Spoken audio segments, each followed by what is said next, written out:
Luton Town isn't a club measured by its trophy count as much as by its heart and soul. Its survival instinct, its capacity to hang on in there when there doesn't seem too much chance. It is a club for its town, for its people. It is simply always there. Such a spirit was never better exemplified than at Main Road on the afternoon of Saturday, May the 14th, 1983. And I'm pleased to ask up here to discuss that and all things Luton, three men who were central to that day and to the whole exceptional Luton ethos of that time. First of all, I think he's probably shaken hands with all of you already. First of all, though, the man who jumped off the bench and saved your bacon. In an exceptional career since that crazy day, this guy has gone on to be the only man ever to manage both Real Madrid and Barcelona, and he managed Serbia into and through the last World Cup finals. All of that, much more, but you quite rightly consider him only Luton Town's Raddy Antic. Friends of mine, I'm very proud to be part of history of Luton Town. I'm very pleased to be tonight with my wife, and I wish people from Luton all the best. Thank you very much.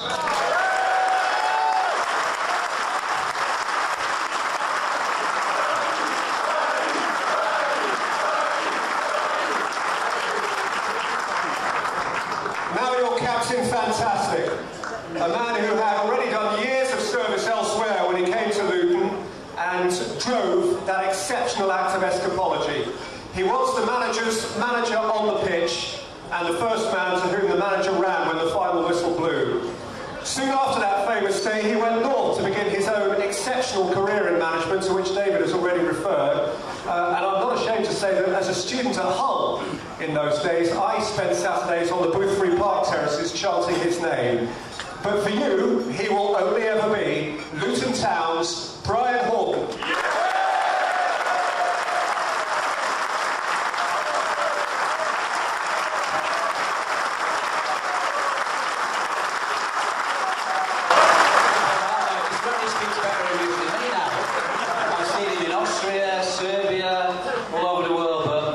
Guy, pleased to be with you tonight. Thank you. And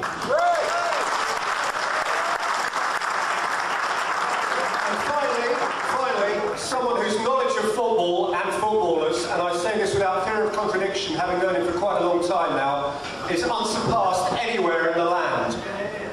He simply knows our game inside out. Of course, he produced the most entertaining Spurs side of the last generation. He did sterling work with Leicester and Sheffield Wednesday, and I'm proud, as I say, to call him a friend after travelling the world with him for television. But none of that matters here, because for you, he was the one who made that substitution, and much, much more. For you, he is only Luton Town's David Pleat.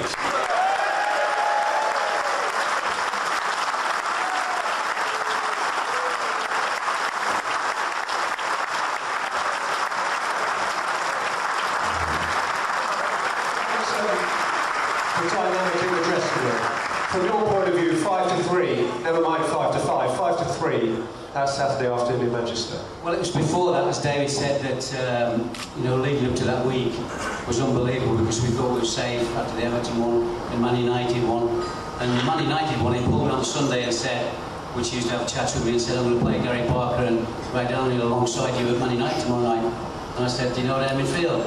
I think it was Wilkins, Robson and Moses. He said he put in Gary Parker and Ray Daniels with me. So he did, we played well. We lost 3-1, but we played, as he always said, we could lose games, he'd come off and he'd say, you played really well tonight, boys. And we did, we played well, but in the Watford one, I couldn't play in the Watford one, I couldn't play Saturday, Monday, Wednesday, Saturday again, so... Never happened now, would it? Well, it just wouldn't happen, but the players wanted to play. I mean, we had a great set of lads, and that's what I must say tonight. Kirk's here, Woolsey, Frankie Bourne, Wayne Turner, Fusillo, and the turnout's fantastic. And I think really what we had at the football club at that time, and what really got us through, obviously Raddy coming over, and the thing that got us through was the spirit within the football club, not just the way he had us playing, which he did, he wouldn't allow us to just kick the ball. And he's saying about Watford, he was light years out of Graham Taylor. Football, philosophy, which I took on into my management stuff, that he wouldn't allow us to do that. So even the Man City game where, and I think the biggest thing that we had at Man City, going back to that, what you're saying about 5 minutes before kick-off, they needed 1 point. Tony Book was in charge, and John Benson, God bless him, just died a few weeks back, but they were taken over as caretaker managers. They needed a point to stay up, we had to win. And I think that was the mentality, which you always did, to be fair. We never, ever, I've thrown a boot at him, I've done many things, because he used to drive us mad, Richard's here. He used to drive us mad because he would make a tactical change, and we could end up losing 5. And he'd say to us, I'd rather lose 5 playing good football than losing 1-0. And he would do that. David Coates, his coach, he used to pull his hair out as well, you know, because that's the way he was, and the philosophy about the football. So that was what was in our mind that day, that we went out to win the game. Because you missed, actually, talk about that congestion, but you missed more key players that week. Just been talking to the current manager, Richard Money missed that game. He told me Norman Whiteside did him in the Manchester United game at the start of the week. I think David Moss had played the whole season and was out as well. So you had 2 major players missing, and so the squad, there must have been a number of regularly non-playing players who were really part of the party. Jake Finlay didn't play. Tony Godden played. He goal in you. Jake was injured. Mossy sends us regards, by the way. I spoke to him yesterday, and obviously he's working for Liverpool and the academy at Liverpool, doing around Europe, getting young players in. He was working for Kamali, so he couldn't make it, but he sends his best wishes. Fantastic player, Mossy. I think he was one of the best players I've ever played with. Certainly. His name is missing tonight. Ricky Hill, for me, was one of the best players I've played with.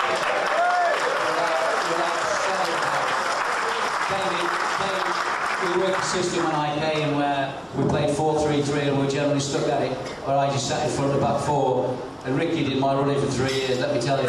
He did all my running, I just sat there and passed it and broke things up, and fantastic player. But again, what I'll say is the spirit between, and I'm not being racist when I say this, I never, and Raddy and I were talking about this tonight again, I'd never known so many black guys at a football club. I've never known so many, but that we mixed and integrated, and it was just a great time to be together, you know. So, you know, I'm going back to now the game of football. I think we couldn't have won that game if it hadn't been the way he was. So, Raddy, what would have been 25-5 that afternoon? The manager must have whispered something in your ear. Tell me about the dynamic of that conversation. What happened exactly, and what did David have to say to you as he threw you on? Well, David was, what I said, artificial. One Luton, and he started any game inferior than anybody. I just remember my first impression come from Spain. He played against Bournemouth, Cup. He told me, Raddy, think about family.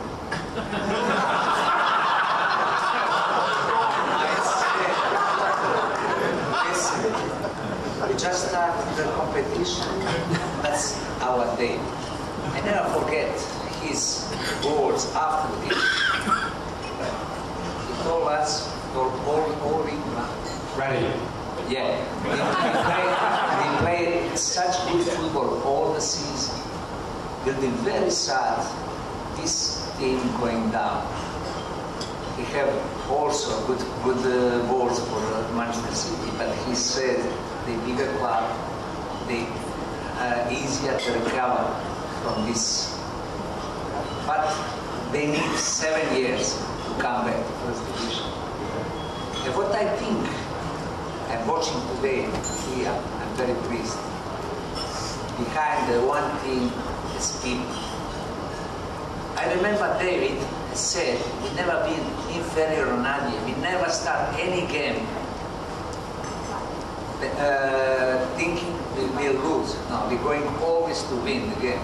We have conversation, David, I myself, I've been, and I came from abroad talking about different things. He said, we have to think about its people.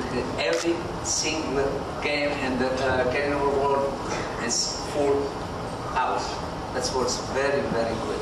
What he said me, well, David always been man what football means. I remember that's my goals after the game. When I come in the field, I only think to score the goal. I will happy about it. And you were waiting on the edge of the penalty area and the goalkeeper fisted it out. And was it one of those that you really caught true? Or was it a bit of a scuff? Or did you know it was in? Tell the truth about that shot. It was very easy. My learner doing very hard job to put him very tight. I come fresh and put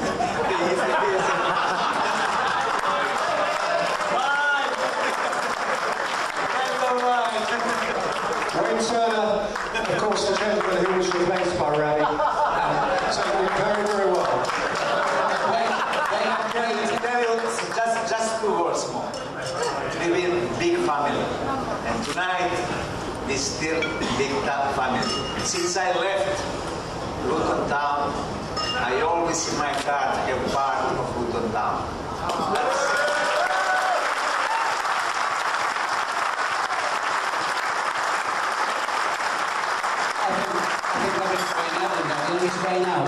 But Wayne came off for Raddy, and after the game when we'd been celebrating and stuff, Wayne said, I think the gaffer fainted when Raddy scored. Because he fell down back apparently in the dugout.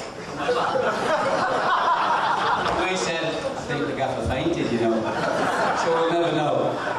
The end of the game obviously which you're going to come up to, but... No, go for it. You tell me. Well, it's a moment that will be repeated on TV forever and a day. And it was just, you know, and I'm sure he must get embarrassed sometimes when he sees it, but I don't think he should, because that's an emotion in football that I think it lacks. I think it lacks that type of thing. You know, we've just seen that on there again tonight, and it obviously drags it all back for the players, for Richard, for all the players that played in that game. But why should he do that? But when he ran on, and people have asked me this question many, many times before, because he ran on, and I might bid for those shoes actually, I might need some shoes. He ran on and kissed me on the cheek.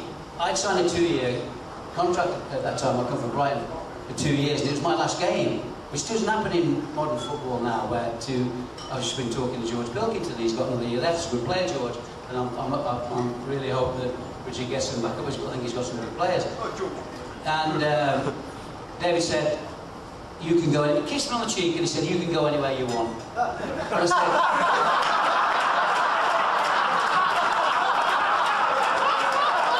I knew where I was going because I got a photograph of the nightclub when we got back to Brunel. We were going back there anyway. And David, let me tell you now, had never ever been to a nightclub with us. Well, no, I was telling my way. Valencia and whatever. Let me just tell this story then. So, he's on the cheek and he said, you can go anywhere you want. I said, no, I can't, gaffer, my contract's up. And I think I caught him by surprise, really. Anyway, he talked me into signing another 2-year deal because he was very persuasive, as you know, and because of his football stuff. Again, I chose to stay another 2 years. So, David, were you conscious of how you were looking in that moment of high emotion? Well, the first thing to say about what Brian said there was, strange enough when you look back, that I can't remember having massive contractual negotiations with players. They were happy to stay. They were never massive, Gaffer. Yeah,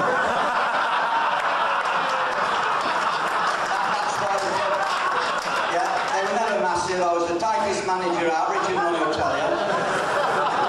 But that's the reason why we kept the normal ship. But the point was, I have to say, I look back on that day, and it's not something I hope one day maybe I should write a book when I very finally finish and see my last game or whatever. I'd like to write a book. But at Manchester, my brain was, we'd done our work, it was in the players' hands, which it always is. Sometimes someone up there smiles on you, sometimes it goes the other way. I came to Luton in 1963, I met my wife here. The day before the Manchester City game, my wife's father passed away. And I had all sorts of phone calls from back home, my wife, my 2 children, and my wife was in a bad way. And I just think I lost it, and it meant so much. Her father was a Lutonian, born and bred, had a greengrocer's shop on Princess Street. And I thought, when I think I ran on, I was kind of like it was, you know, my wife's father would have been so pleased. Luton Town stayed up, and I had something to do with it.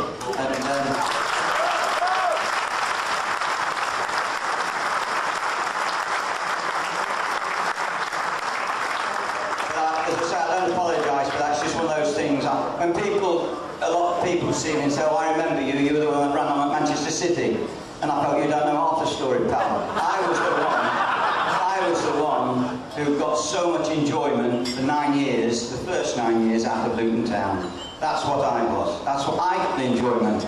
The players didn't do that. I got the enjoyment because we had 3 different teams. Always remember we had 3 different midfield holding players. We started with Paddy Grealish, then we got Brian, we finished with Peter Nicholas. There was 3 teams that came through that era, and there were some wonderful players, from Kirk Stevens at right back to David Moss at outside left. And that's why that was the enjoyment. I remember Bobby Robson, after losing very rarely against Watford, 4-3 in the cup tie, Bobby Robson came into the boardroom at Watford and said, I'm not sure which one to pick, they both did so well.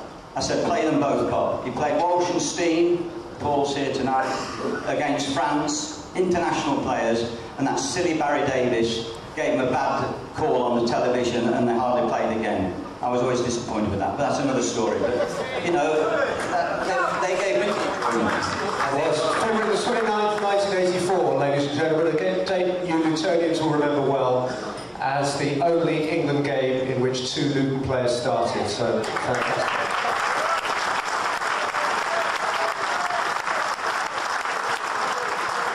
What strikes me, David, and all of you, is you're talking about that era when you were, and I guess always will be, a small club, but a small club that didn't behave like that. You never went right into a game thinking, we're the underdogs, we'll give it to them. You thought, we are good enough simply to live with these guys. Now, I mentioned at the start, you know, Dalglish and his guys used to hate coming down to Luton. Many of the big clubs hated the whole Kenilworth Road thing.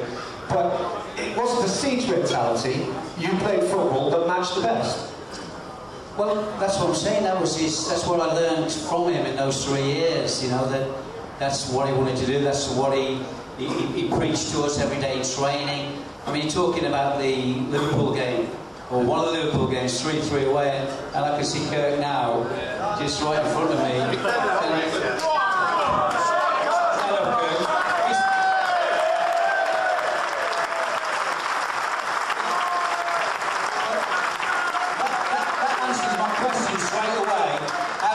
Stevens being a goalkeeper, he's about 5'3", and he played in goal at Anfield because Jake Finley apparently rigged his neck. So who goes in? It wasn't good. So no, Kirk second. Kirk second. He was first half. Kirk went in. Kirk was second. So Kirk went in, conceded the goal. Mal goes in, so all 3 of them can see the goal, I think. And Mossy scored last minute with a chip, great chip rubber at the cup end, 3-3. Is that right, Richard? We're 3-2. Craig Johnson come and scored the equaliser. Because we left Kirk. Probably Kirk might have saved that finish stadium. Anyway, 3-3, and all I'm saying is that's exactly how we played. We got Liverpool or Man United or whoever, and we would never go 4-5-1 or 5-4, whatever system. We went 4-3-3, attacking, Mossy. He loved Mossy, I must tell us. He loved Kirk Stevens, and he's not smiling now. Because managers do have favourites. They do have favourites, we can't let other people know. And he signed Kirk from the knee, and I think Kirk was one of his favourites. Why can't you just accept it then? I do. I won't accept that you always got better money than me. That's what I won't accept. And there's another one, and I was talking about before, he loved Raddy, and David Coast loved Raddy, because they were good players, but his favourite for me it was Mossy. It was Mossy without a shadow of a doubt. I can almost remember we sitting in the dugout one day and Mossy, somebody hit a diagonal ball to Mossy and he used to say to Mossy, 4-3-3, you start the left wing, let those other players sort it out, get the ball back and give it to you and then go on. And invariably he would make goals and score goals. Fantastic player. And this one day, somebody hit a diagonal ball, Mossy's on the halfway line, diagonal ball onto his head, and Mossy's like, now, he still know what he's going to do, he's going to duck his head, and he ducked his head like that, and David, clever that, you know. Clever that. Get a throw in, clever player. In my family, so that's mine for me, because it's family mine. That's the reason why I come to England. I just want to say something. Never be playing Cannon Road. I saw people here from Central. Just remember, never finish one game when the referee finish the game. We start new. I remember after the game, they choose best player, going with the people, from supporters to give his shirt, her shirt. For me, come from abroad, that was so important. But we not just finish the game once when we finish on the field. That's company what we have after, friendships between build up between us. That's what's Luton Town. Friendships, absolutely.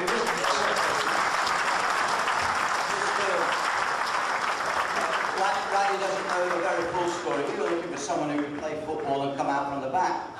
And the truth was, an agent rang me and he told me that Jim Smith was going to go over to Zaragoza this Sunday, and he cried off, and they got a player there who you might be interested in. And I decided to go because they told me it was warm in Zaragoza that weekend. And so I went over. He not only came out from the back and played a couple of magnificent 1-2s, stands out in my mind, and scored.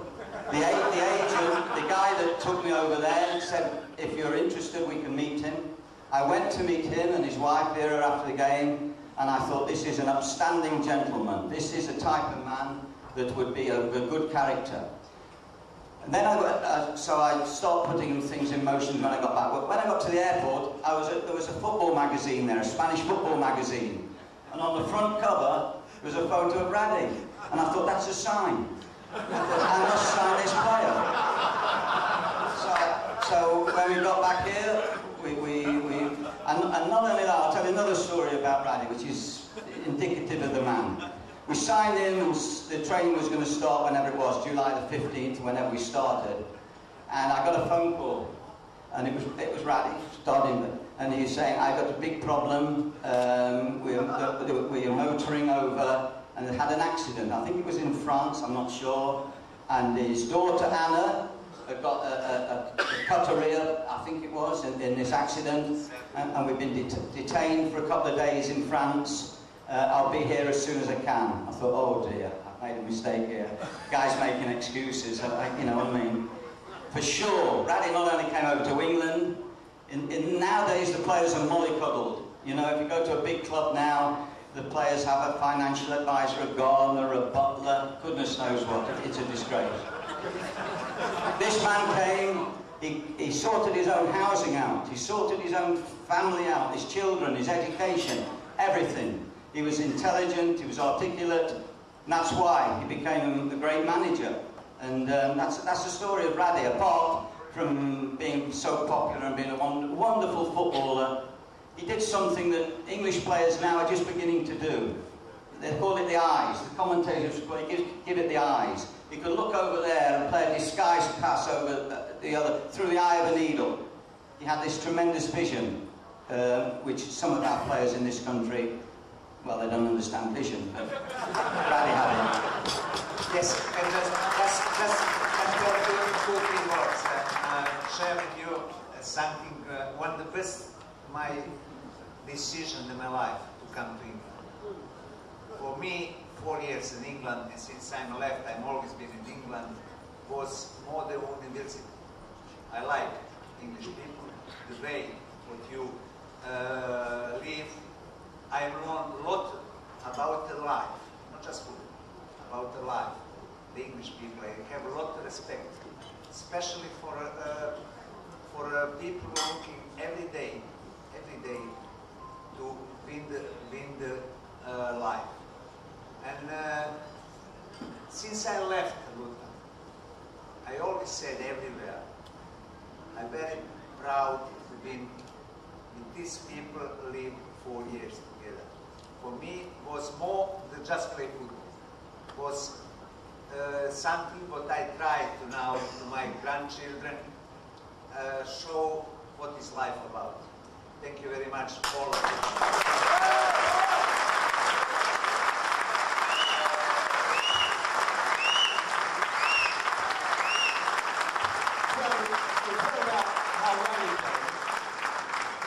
Two final points of it. You had a few miles on the clock by the time you were coming to Luton. You've done great things with Brighton, and not just them.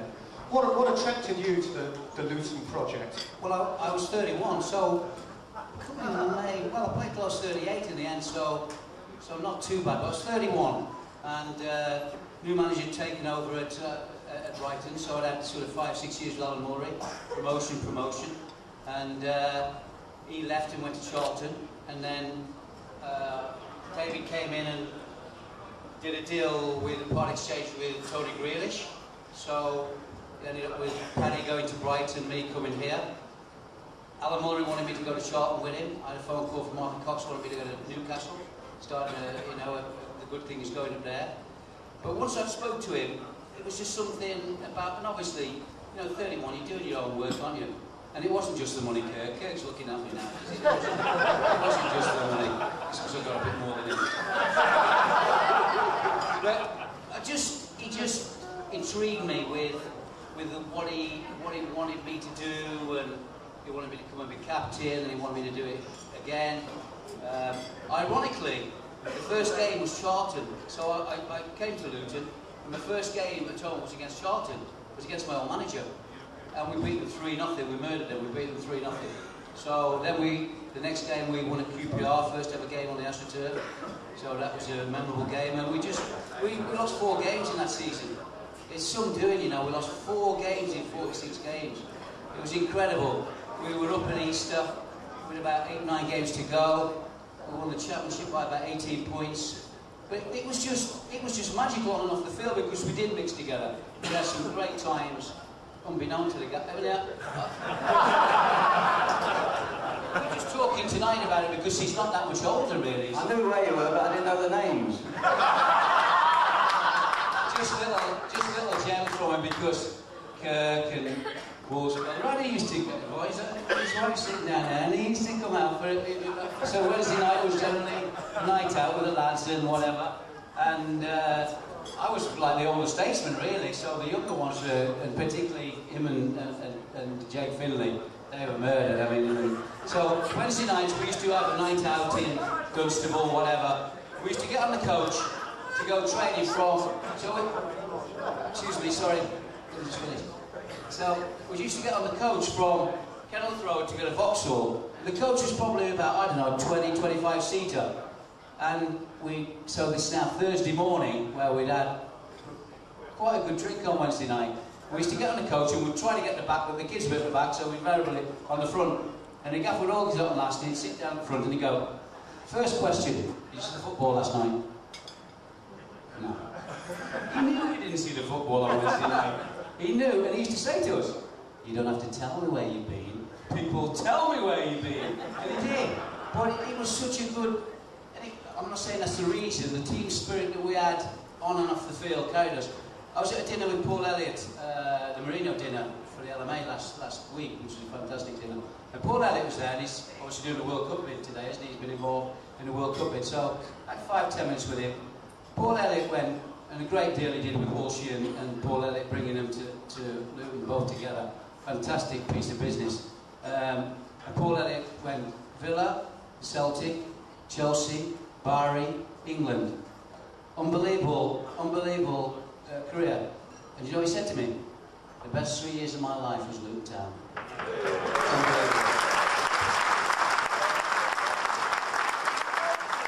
can tell you, ladies and gentlemen, that's not just Brian talking to the audience, as it happened. I bumped into Paul Elliott as well, and he said much the same thing, and it's absolutely the case that he would much rather have been amongst you guys tonight. I know that, which is not in any sense, by the way, in case anyone misinterprets, to smear his patriotism. He was doing a great thing trying to bring him in the World Cup, but he does genuinely love his Luton.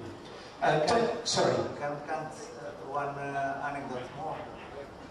Can I say something more? I come from Spain. Spain is a country where eating is everything, you know. And I'm always allowed before the game to have steak.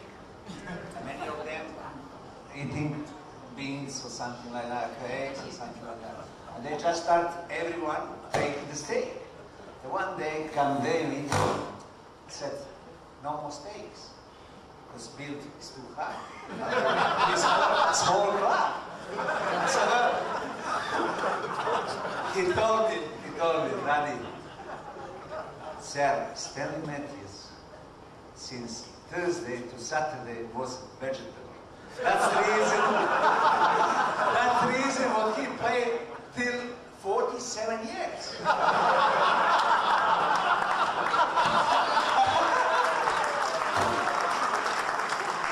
I just said how I've been a good player if I've been before now that to be vegetable, no intermediate.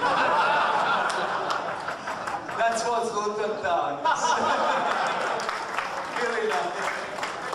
David, I think we're nearly through, and you've been quiet for a while. I sort of feel you ought to have the last word, really, because you were boss of this great machine in the 80s.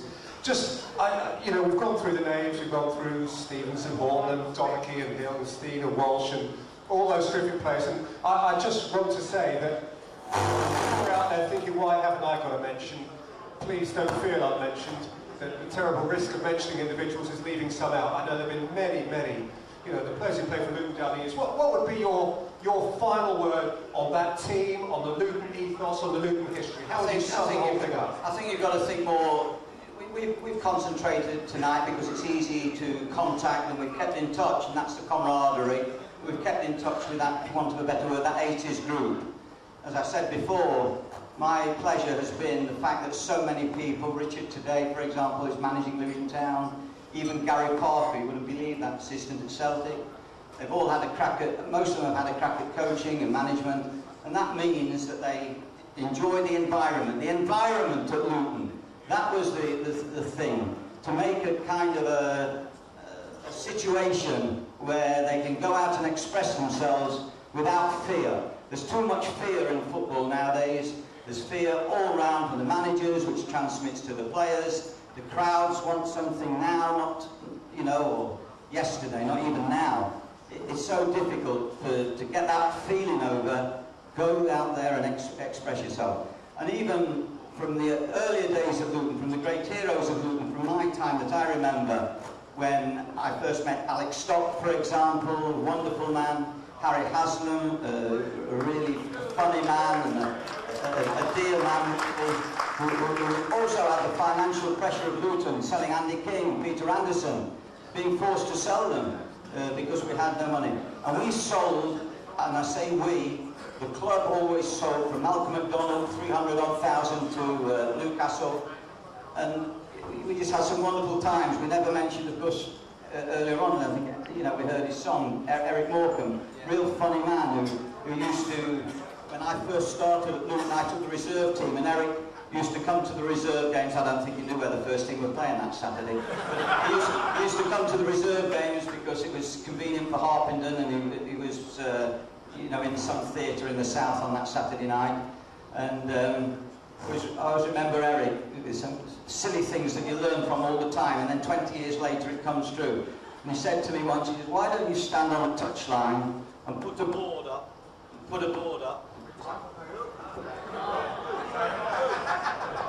He said, why don't you stand on a touchline and put a board up with a figure on it or a number?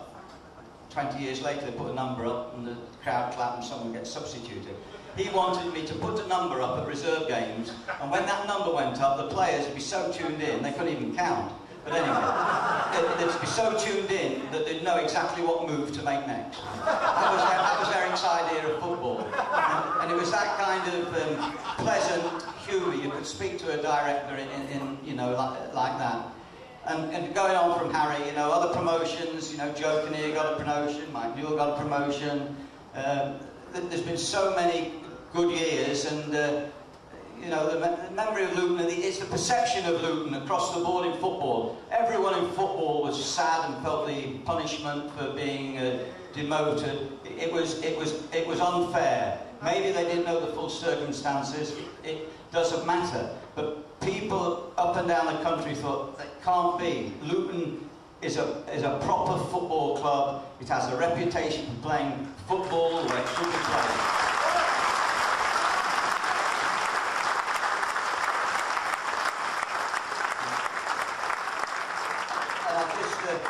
And I always remember one last thing, which kind of, the way we played, I wanted the players to pass the ball, not kick the ball. That might sound very simplistic.